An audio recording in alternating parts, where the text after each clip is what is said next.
Since when you do online teaching, you have to be ready with the resources that you have to use, or that you're going to use, or that you want them to use. So be very, very mindful of never forgetting. There's nothing worse than going into teaching without planning your lesson.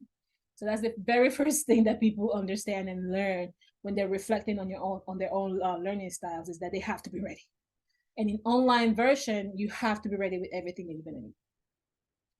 And finally, because time is running out, I have some resources here for you to help you lesson plan, and to use some strategies to help children, especially if they're 8 years and younger, to teach them online. So I have some resources there. I sent that file to Martha, and perhaps she can share with you all. That will be my time. Yes, thank you. Please go ahead and say salir de la sala de los grupos pequeños so you guys can come back to the central meeting. Thank you, Miss.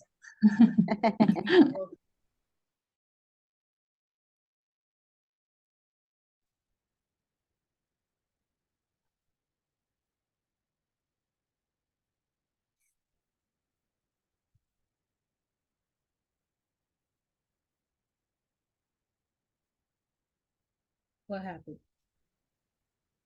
We're in the same room again.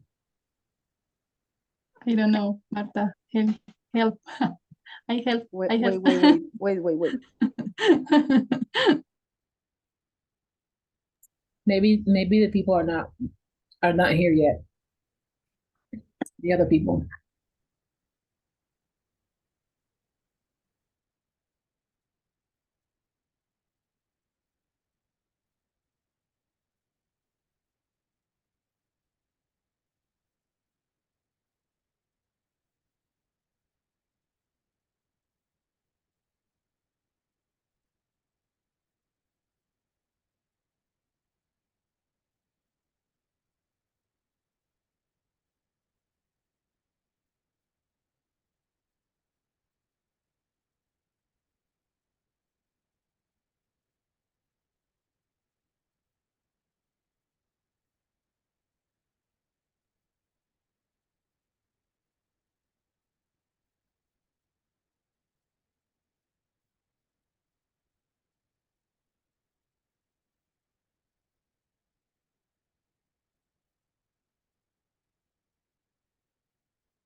Marta, Ya te moví a la sala 4, querida. no me moviste a la sala 3. No, pero te acabo de mover a la 4. ¿No te No, sale la? no, Espera, vuelvo. sala 5 dice. No, espera. Ya, 4. Ok.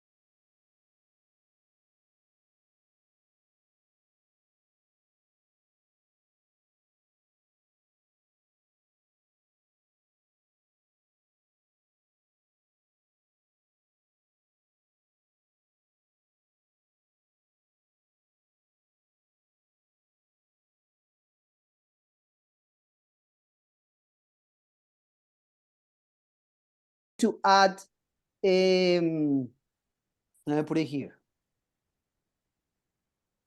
Adding ing, ed, es, or ed. You know, sometimes we need to add these suffix to certain words. If we have a verb, si tenemos un verbo y le añadimos el ing, de repente el verbo se convierte en la acción continua de ese verbo. Like, for example, here, run. What is run? Es correr, right? Running es corriendo. Si le ponemos el ing a un verbo, queda en acción continua. Si le ponemos el ed a un verbo, lo convertimos en pasado, ¿sí? Si le ponemos el es a un sustantivo, a un noun, lo convertimos en plural, como este ejemplo aquí, ¿sí? Quiz es uno, quizzes son varios. ¿Sí? Y si le ponemos, aquí, perdón, aquí era er y est. Y si le ponemos estos finales a otras palabras, estos finales son para los adjetivos, ahí los usamos es para comparar. Ya voy a explicar eso. Entonces, esto es normal. It's so common to add those suffixes to many words. We do that all the time. Now, the special rule we're talking about here is that when we have a special case in which we have a word that has only one syllable and there is only one vowel and one consonant after that vowel, before adding this, you need to double the consonant. That's run. If I want to say running, look, I need to do double N. You know, it's not just one N. I need to double N because this word here has the rule. Now, I cannot make a past of run because run is an irregular verb. So irregular in this case means that there is a whole different word. Run is going to be the past of this one. But now look at this one, right. It could be understood as one syllable, right, yeah? But look at this. It is not ending in the consonant. We have a vowel at the end. That is why we don't need to double the T. You know, there is only one T. But this E disappears. Look that I'm not saying writing. No, the E disappears and it's only writing here.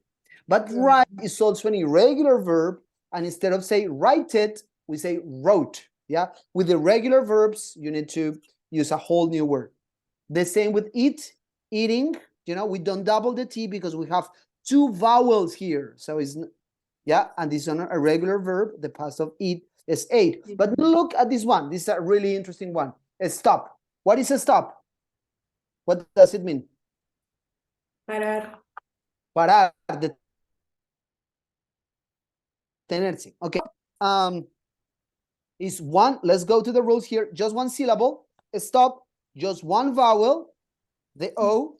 and there we have a consonant after the vowel, and the word ends in that consonant. Stop. We have all of the characteristics here. Therefore, we need to double the consonant. That's why if you want to add ing or ed or any of that to this word, you need to double the p.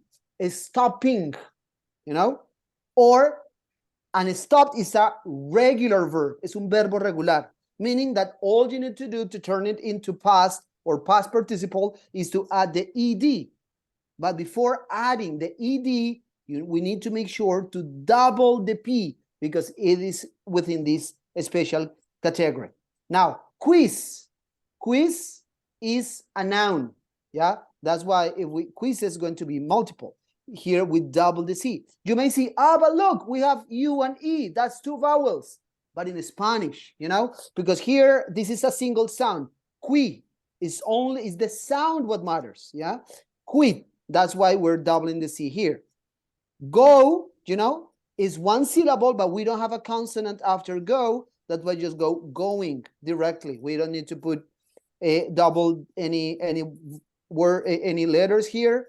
But this is an irregular verb, so the past is went. We don't say goed. No, it's went. Now, these last two examples are with another type of word, which are with adjectives. We don't say ing because it's not an action. But with adjectives, we can compare. Si alguna cosa es más que otra. Los adjetivos, you know, they describe how certain nouns are. So fat, what is fat? Gordo. Gordo. Sí, pero podemos decir que alguien es más gordo, ¿ya? When you say, and that's why you put the ER, ¿ya? So, si alguien es más gordo, decimos fatter.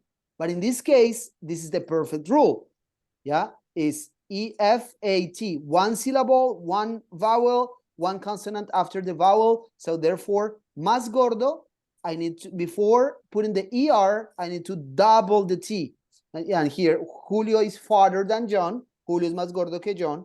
Y también el EST, that is, the ER is the comparative. Estamos comparando. But the EST makes a word the superlative, como la más de todas. Fatter, so fat, gordo. Fatter, más gordo. But fattest is el más gordo. So Julio is the fattest. I hope no hay nadie que llame Julio acá. Yeah, is el más. Yeah, but again, this rule only works when it's one syllable. If we have an adjective with more syllables, expensive, at least 3 syllables in there, we cannot say expensive or more expensive to compare, or the most expensive for the superlative. Yeah. So again, we add ing, ed, es, er, est. We add that to all kinds of words all the time. But if the word you are finding has these characteristics, you don't only add this, you also need to double the consonant, you know? And I will stop here. There are some words sometimes with more than one syllable in which we also duplicate the consonant, but that's something that you need to learn little by little. For instance, control, you know? There are some exceptions to this rule, like the word control. Control is 2 syllables, right? But here, this is one rule. If you want to say you are controlling something, you need to do double L. Yeah. So there are a few special words with one of more syllables that we need to double the consonant. So you need to be in the lookout and learn those ones. Okay, I'll stop here. Maybe we don't have a lot of time left, but if you have any questions about this or anything else, I'll be happy to answer them before the chief and of the room takes me out or take you out of this. We have 3 more minutes, guys. We have 3 minutes. So, okay, shoot me any questions you may have about these. Why controller has a double the end because it's 2 syllables and is Yes, that's what I was. So the rule applies. Is a section? Is one a section? Yes, and there are a few others. I have a few, and it's like the regular verbs. You need to learn, you need to learn this little by little. What is it? Yeah. So this is one of those words in which you're going to have that situation. Oh, yes, what I'm doing here. Okay. And this rule is for nouns and verbs. For This is- nouns, verbs, and adjectives. Okay. Yeah. Let me see if I find here another of those interesting multi-syllable. Okay, this is another exception, another interesting one. Regret. It's also 2 syllables. Regret. You know, what is regret? I don't know. I don't know. Regretting? Regret is when you Arrepentirse. como arrepentirse, como que ay, so if you say something bad to another person that you feel bad, como sentir remordimiento o algo así. If you lo lamentas, you're regretting. So in this case, this is another one in which we cannot say simply regretting. No. So, but it is 2 syllables, but we have the same thing that despite of being 2 syllables, in the last syllable, control, we have only 1 vowel and 1 consonant after the vowel. So this wouldn't apply to all of the words with 2 syllables. But if you see a 2 here, like regret, if you see the second syllable, you will see the rule. Only 1 vowel and 1 strong consonant after the vowel. So chances are you need to double the consonant. Yeah.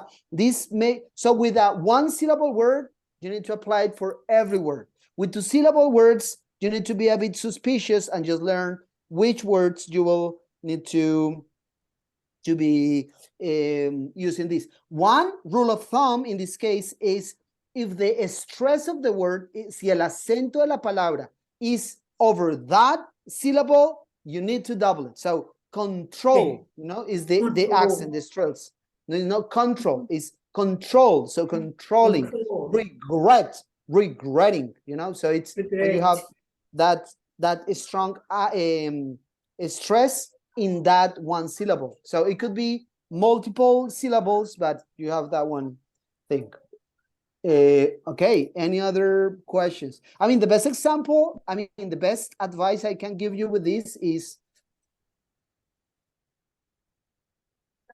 read the grammar directly. There are some grammar books you can study, but if you cannot, just read in English, because that's when you're going to learn all these spellings. So if you say something like controlling only with one L, you say, oh no, there is something wrong about this word. So that's how you kind of enhance your vocabulary. So just read, study grammar books. I have one question, another question. How I know when the accent is in the word? Because I pronounce very bad. Yes. I don't know when is the accent of the word. It's just that's a great question. So first, we don't say accent, we say stress, because accent is acento, pero stress es el acento de la palabra, porque accent es el acento de las personas. It's like the accent costeño, o el accent rolo, o el accent pastuso. Ese es el acento, accent. Pero cuando hablamos de palabras, el acento de la palabra es the stress of the word.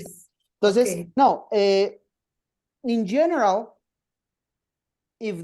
so this is something in which you will need just to learn word by word and the right pronunciation of every word.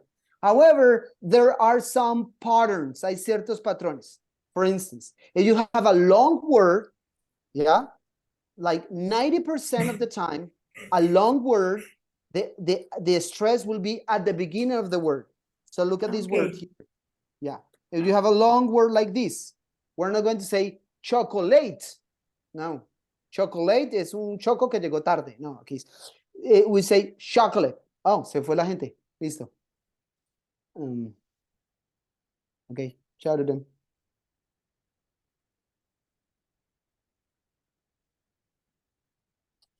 Oh.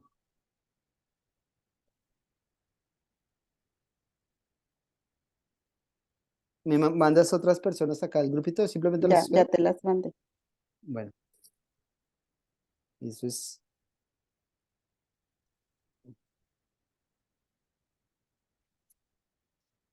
Diana, Aide, y Maili. How are you? Doing all right? Okay. Yes, Um, great. I'm going to dive right into this because we have very little time. So I have an example here of the topic for us is tricky grammar issues. You know, so grammar is this complicated thing, particularly in English, in which there are so many rules, so different from the rules we have in Spanish. So we need to learn those rules one by one. So I have an example just of one rule, and I try to go with through that very quickly. And if you have any questions after that, please let me know.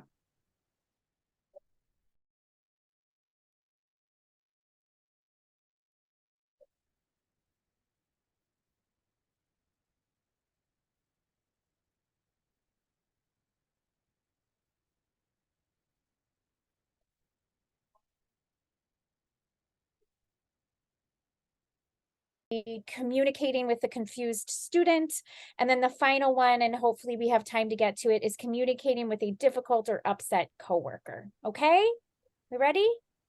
Yes. Okay, Ready. terrific.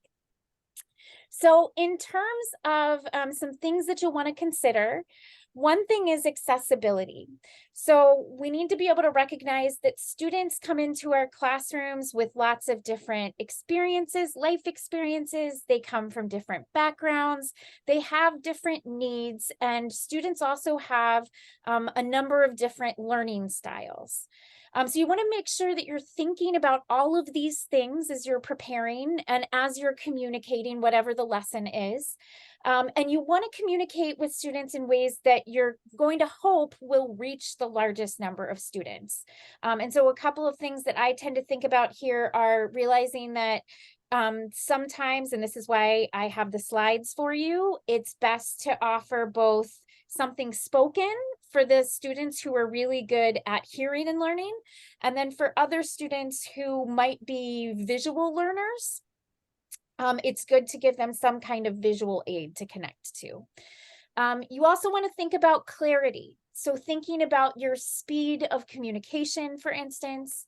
I often have realized that I have to say something several different times in numerous different ways in order to get students to really, to have the information really sink in. I think that there's something about, and all of you are training as English teachers, so you might know this better than me, but I remember hearing once that you need to hear a new word 7 times before you actually can put it into practice and it really sinks in. So I think we often have to do the same thing when we're teaching. So I tend to use a number of different examples when I'm explaining something so that different students can connect to that and they're hearing the information, but not exactly repeated. Having a visual aid to go along with what you're communicating can be really helpful, as I already noted. And then telling students what they can expect, which is one of the reasons that I had that first slide for all of you where I told you what to expect in the workshop. And then just a couple more things. I think people really want to feel heard. And so you've got to find ways to communicate to your students, to coworkers, that you're listening to them and that you've heard them. So you want to show that you're engaged. I know that in the classroom, it can be really, really difficult to avoid distractions. So I think that this comes up more when you're doing one-on-one sessions with people or having conversations with people. So you want to try to avoid distractions and demonstrate to the people you're talking to that you really are invested in what they're saying. Ask questions so that, again, you're communicating that you're listening to them. And if there's anything that you don't understand, you get that clarification from them. And then I think it's also really nice to communicate back to students and coworkers what they've said. Maybe not exactly in their words, put it in your words instead. But I think letting them know that you've heard them by repeating back to them what they've said to you can be really helpful. And then finally, as probably you know, either from being teachers or from being in a classroom with teachers, teaching is performing. So you need to communicate what your passion is for whatever it is that you're teaching. It might bore you to tears outside of the classroom, but in the classroom, you need to let your students know, or at least make them think that you really, really love what it is you're talking about. And then one of the things that I tend to do is I like to vary the pitch of my voice so that I'm not just talking in a monotone voice the whole time. So it kind of keeps things exciting and interesting and engaging for students. Okay, so those are our best practices. Are there any questions at this point? Okay, let's get into some scenarios. So scenario one is the most basic of the three, I think, and yet it's still something that I think we have to think about. So you are meeting, you're preparing to teach a course and you're meeting your class for the very first time. So how do you introduce yourself and the course that you're teaching in just a few sentences? So like 2 to 4 sentences. Just like saying who I am in terms of my name, in my interests or expectations of the course, maybe, or I don't know. Yeah, no, I think all of that's really great. So yeah, you want to tell them who you are. And I think it's always nice to give some kind of information about you. I mean, you don't need to get really, really personal, but I think, you know, saying something about either where you're from or why you're excited to teach this class, or you know, I tend to tell people that I have a dog and 2 cats because I don't know, like most people can relate to pets in some way, even if they don't have their own. So yeah, or what you're interested in, I think is also really, really great, Marta. So yeah, fantastic. Other thoughts about this? As a question, how is the day of the learners? So basically saying like, how are you doing? How's your day going? Yes. Absolutely. Yeah, I love that. I think that anything you can do to kind of relate to your students as people and communicate that you care about them as people is fantastic. So yeah, that's wonderful. Other thoughts? I thought the introduce yourself and for example, will be like my family, my partners, my friends, and the special in person the myself or yourself. Yeah, that's fantastic. So I think, yeah, absolutely. Talking about the effect that teaching has on you can be really, really great. And also the, like, and Marta, I think you might have said something about this before too, telling the students what they can expect. So, you know, by the end of this class, you will be able to say the alphabet in English, and you will have learned the lyrics to 4 English language pop songs, or, you know, whatever it is, but give them a sense of what they can expect so that the students can kind of get excited about it, you know? Yeah, terrific. Okay, let's go ahead just for the sake of time and move into scenario number 2. So you've probably all either seen this or experienced it in one way or another, but we're gonna talk through how to communicate with a confused student. So a student raises their hand and they ask you a question about an assignment that you've just given to the class. Now you've already explained the assignment, and maybe they were like taking notes while you were talking, and so they missed part of it, but you've assigned a personal essay and they're going to have to use the vocabulary list from that week to tell a story about their friends and family. But they have all of these questions. They want to know, like, okay, which vocabulary list though? How long does the essay have to be? How many words do I have to use? What is the due date again? And you've just told them all of this, but you need to communicate with them in any case. So how do you go about doing that? Oh my gosh, that's very difficult. It really frustrates me, especially after you put all your effort explaining and then they go like "Ooh, shall we write with blue or with red?" Oh my God. Seriously. Yes. But in any case, we are working with kids, Sure. especially. So it's hard to work with kids online. Yep. And we work with adults is the same. I think we just have to be empathetic, Yep. because these classes, for instance, are at the end of the night, at this time. So we have also to be aware that they are tired, that they are putting Yes. really their time, their attention, they are doing their best, instead to say, oh, come on, I already say that, because Yep. it would be, no nice with them. They are already doing a big effort, big Yep. here. So I think just to be empathetic, and understanding that we can be tired at this time of the day. Absolutely. Yeah, I think you brought up so many good points. So I think you were speaking to that accessibility point, right? Recognizing that different students are going to come in with different needs, different experiences. I mean, how many of us have been in class and been hungry, right? And Oh, that's so distracting, so, or we haven't had our coffee for the day if we have a morning class. So there are those kinds of things. So I think keeping those things in mind, I think that we can do a couple of other things too, right? So one thing that I like to do at that point is go ahead and maybe make notes on the board.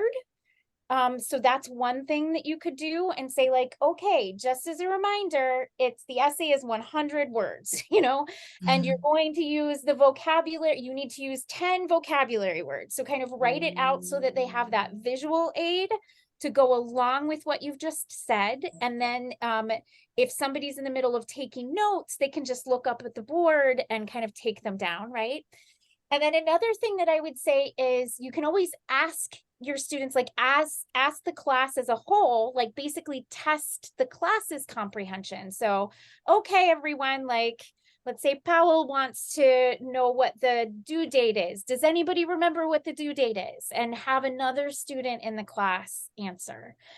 So there are a couple of different ways that I think you can handle this. But yeah, absolutely. There's no need to make the student feel ashamed. There's no need to like be short with them. Just make sure that you're being really, I love that you use the word empathetic there, Marta. I think that that's a great approach. Terrific. Other thoughts about this?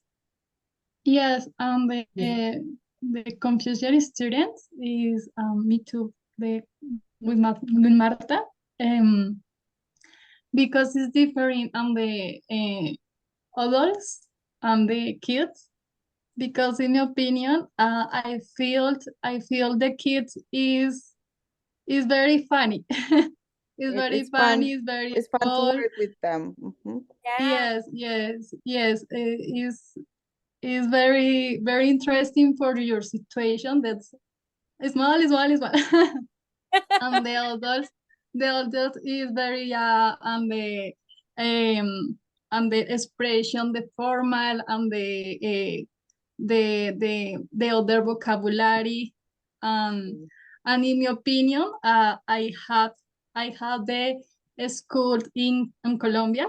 In Colombia, I have the district school. Is very lazy, very crazy of the other moment, totally. I had in my teachers very crazy I time for your learning, for your teaching. I don't know about the teaching is boring in the institution, the school, on the other moments, and the confusion is the I'm now university. I feel is very very different. The context is different. Sure, yeah. Well, and I think that you're really getting at the fact that in all of these different contexts, like you need to know who you're talking to, right? Like you need to know something about your students, both as a group, like am I talking to college, university students? Am I talking to kids that are like 5 to 10? So you need to know kind of your audience big picture, but you need to also know your audience, like in terms of each individual person and kind of what it is that they need, right? So you might have somebody who tends to come with a lot of questions or a lot of confusions. And then, you know, if need be, you could kind of maybe give them the instructions in writing ahead of time or something like that, right? So that you're kind of dealing with the situation just because you know that person or you know your students. So yeah, great, terrific. Should we move to the third scenario? Do we have time, Marta? No, I'm gonna move you guys for the Okay. last one. Okay. I'm sorry. Thank you, folks. you. It was Thank nice you. working Thank with you. you.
Hello.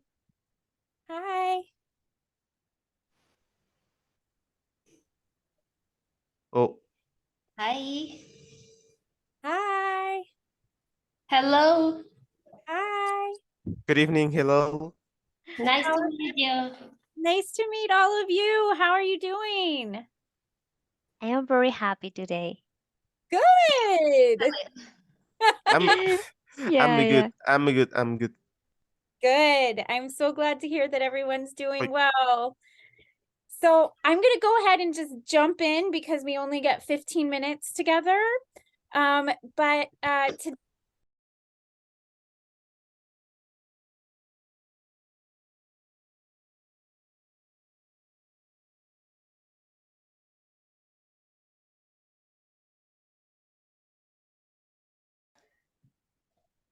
Yes, it's Marta. Yes, Okay, I am awesome. here. Oh, hi. Hello. Such wonderful, nice people. Oh, thank you for being here. So, Oh, you're welcome. So would anyone like to introduce themselves first? go ahead, girls. Do you want me to start? I can start. Please. So Yeah. you know me, guys. I am Marta. I am part of this course. I am leading this course, trying to do our best to bring education, extra education to children that they don't have that opportunity to have this kind of courses.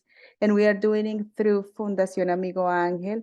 The director of the foundation is here, but she doesn't speak any English at all. So she's just looking at, she's in Colombia and I work from here, and I try to do my best to find resources for them, and, you know, just to make bridges to bring them the best we can, and you know, just help them to have a better life and a better environment. Mhm. Very cool. So it's Foundation Amigo Angel? Is that what it is? Yes. Like Foundation Friends Angels? And Very cool. exactly, good Spanish. Oh no. So Paulita, introduce yourself. Okay, thank you, Marta. Thank you, Miss. My name is Paola Andrea Ramos Hernandez. I am 25 years old. Is very kids in the group. I am studying. I am studying foreign language in the Universidad Nacional Abierta de Distancia in Colombia. I am the live. I live Bogota City. I live with my mother. My cat is very cat. I like it cat. And at the moment, I am doing the pedagogical in the Fundación Amigo Ángel. I am the sixth semester for the reason in the practical pedagogical in the Fundación Amigo Ángel. No more. So are you currently teaching, or you're studying and you'll be teaching later, or? Study. Mm-hmm. For the moment, study. Yes. Very cool. I also have a cat. I don't know where she went, but if she comes, I will introduce her to you. Yes, it's very sweet. The cat. Nice to meet you, Paula. Me too. Hello, greetings to everyone. My name is Sara Maria Fajardo. I'm from the coast of Colombia. I live in Bogota. I work at the government. I work on homeless people, childs, and it's not a foundation. It's the government identity. I like to teaching, but now I'm learning how to teach because I lovely with these people about 15 years. There is no, ¿cómo se dice? What? No es, las clases no son magistrales. ¿Cuáles? Sí. ¿Cuáles? ¿Las que nos dan a nosotros? No, las que dictamos a los chicos de la calle. Es que yo trabajo con niños de la calle. Oh, what she's trying to say is that as she work with homeless children. Yes, homeless children. So you are teaching them. Of course, they are no magistral classes, you know. Yes, they are like a practical ways to teach them how to live. I don't know. Is that correct? It's about focus in talleres. I don't know how to say talleres. Like what we are doing. Oh wow. Yeah. What we are doing right now, Sarita. Oh, bless you. Workshops. Sí. And sometimes it's my work and sometimes working in the office. Wow. So you have to go to the streets to teach them? Yes. Oh, wow, I didn't know that. Okay, wow. Yes. Sí. And it's all. I like to be a good teacher for that people. Awesome. Well, I Yes. can tell you have a lot of love for people and you care a lot about people who uh, are not being taken care of, and that's a beautiful thing. So It is, yeah. Wow. Yes, yes. Is not is easy, Not but easy. it's I bet. difficult. It's difficult to teaching for that children because they don't like to stay in the class. They don't Oh. like it's very Maybe difficult. they are hungry. Yes. You know, Yeah. they are in a lot of emotional pain, or I don't know. Of course. Yes. And the opportunity in my life, of the other moment in my life, with the other I forget it. The other Jones and me, I like the center on Bogota. On Bogota is the visited the street people in the So you difficult like to street. visit people who lives Yes, on the streets. yes. Is Unfortunately, very we have a lot of that people in Bogota. Yeah, that's yes. I visited with John and my friends. I like it is a humanity social. This is the program is what humanizando no discriminando, like but no is the discrimination by differing. humanizing. Yes, yes. But the differing situation the governmental the cities, I don't know. I don't know the noise permission, but the situation they are visited, they are the eating. um, yes, ya no lo dejan así. yeah. I work in a school and there are also homeless children that attend the school, and I didn't know, you know, until you start working there, you don't realize, you know, even in your own community where I live Wow. in a small town, and it was surprising to me how many uh, kids, you know, have issues with homelessness, and they need a lot of resources, and it's been, we call it eye-opening, just something that I didn't realize was happening in my own community. So I'm grateful to be working with those kids. And yeah, I lived in Los Angeles for 4 years, and there are a lot of unhoused people in Los Angeles. I think the climate is so warm, and people come from all over the US, and there's lots of camps there, and things like that. But I wasn't really involved then, so I'm happy to be doing more to help now than I didn't really know how to help then. So I'm happy to be involved now. Yeah. So I think it's really amazing what you guys are all doing, and it sounds like an amazing organization. Yeah. Yeah, we have been working also in our English very hard. I can tell these girls and myself, of course, we have been working to go in a higher level, and you guys are very brave. And I agree. yeah, I'm proud.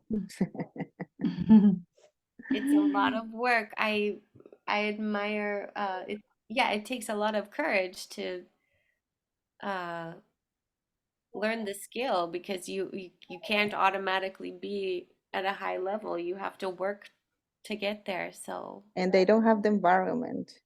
I mean, that's even more difficult. yeah, so wonderful job. Oh, thank It's you. wonderful. Wonderful. Yeah, amazing. Yeah, And thank you. such nice people. Just amazing. Like maybe all Colombian people, like in the blood, is like kind people. I don't know. We are. Welcome, Colombia, Miss. Okay, that sounds great. Colombia. That's what I would always tell You her. You were have to telling go. me. Yes. The Fundación Amigo Ángel, my teacher is Patricia, the Welcome to Colombia, the Fundación Amigo. Oh yeah. Yes. Okay. Well, I think we finished right now. I just appreciate your time, Amy, my dear friend, and see you next time. I don't know Yeah, when. hopefully soon. Hopefully soon, yes. You're Thank you for welcome. your time. Yeah, you're welcome. Thank you. Thank you. Thank to You're you. meet you welcome to all. Colombia. You're welcome to Yeah, Colombia. welcome Oh, to yeah, Colombia. I will Yeah. do that. Thank you. Yeah. Thank you.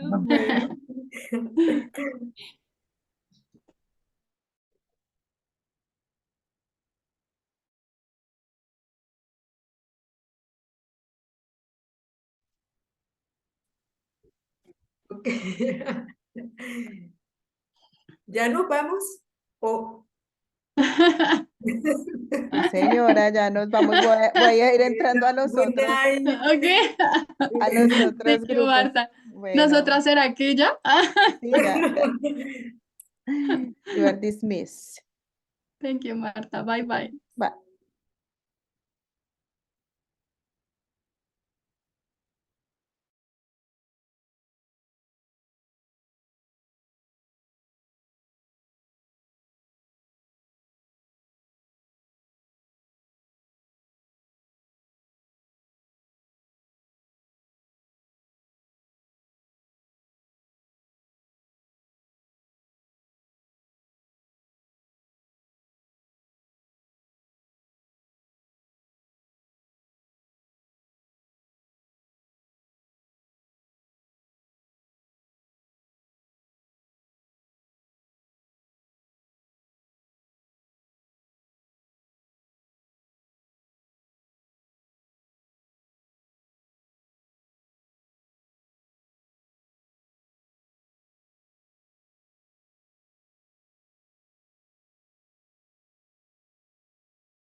Marta, ese era el último grupo.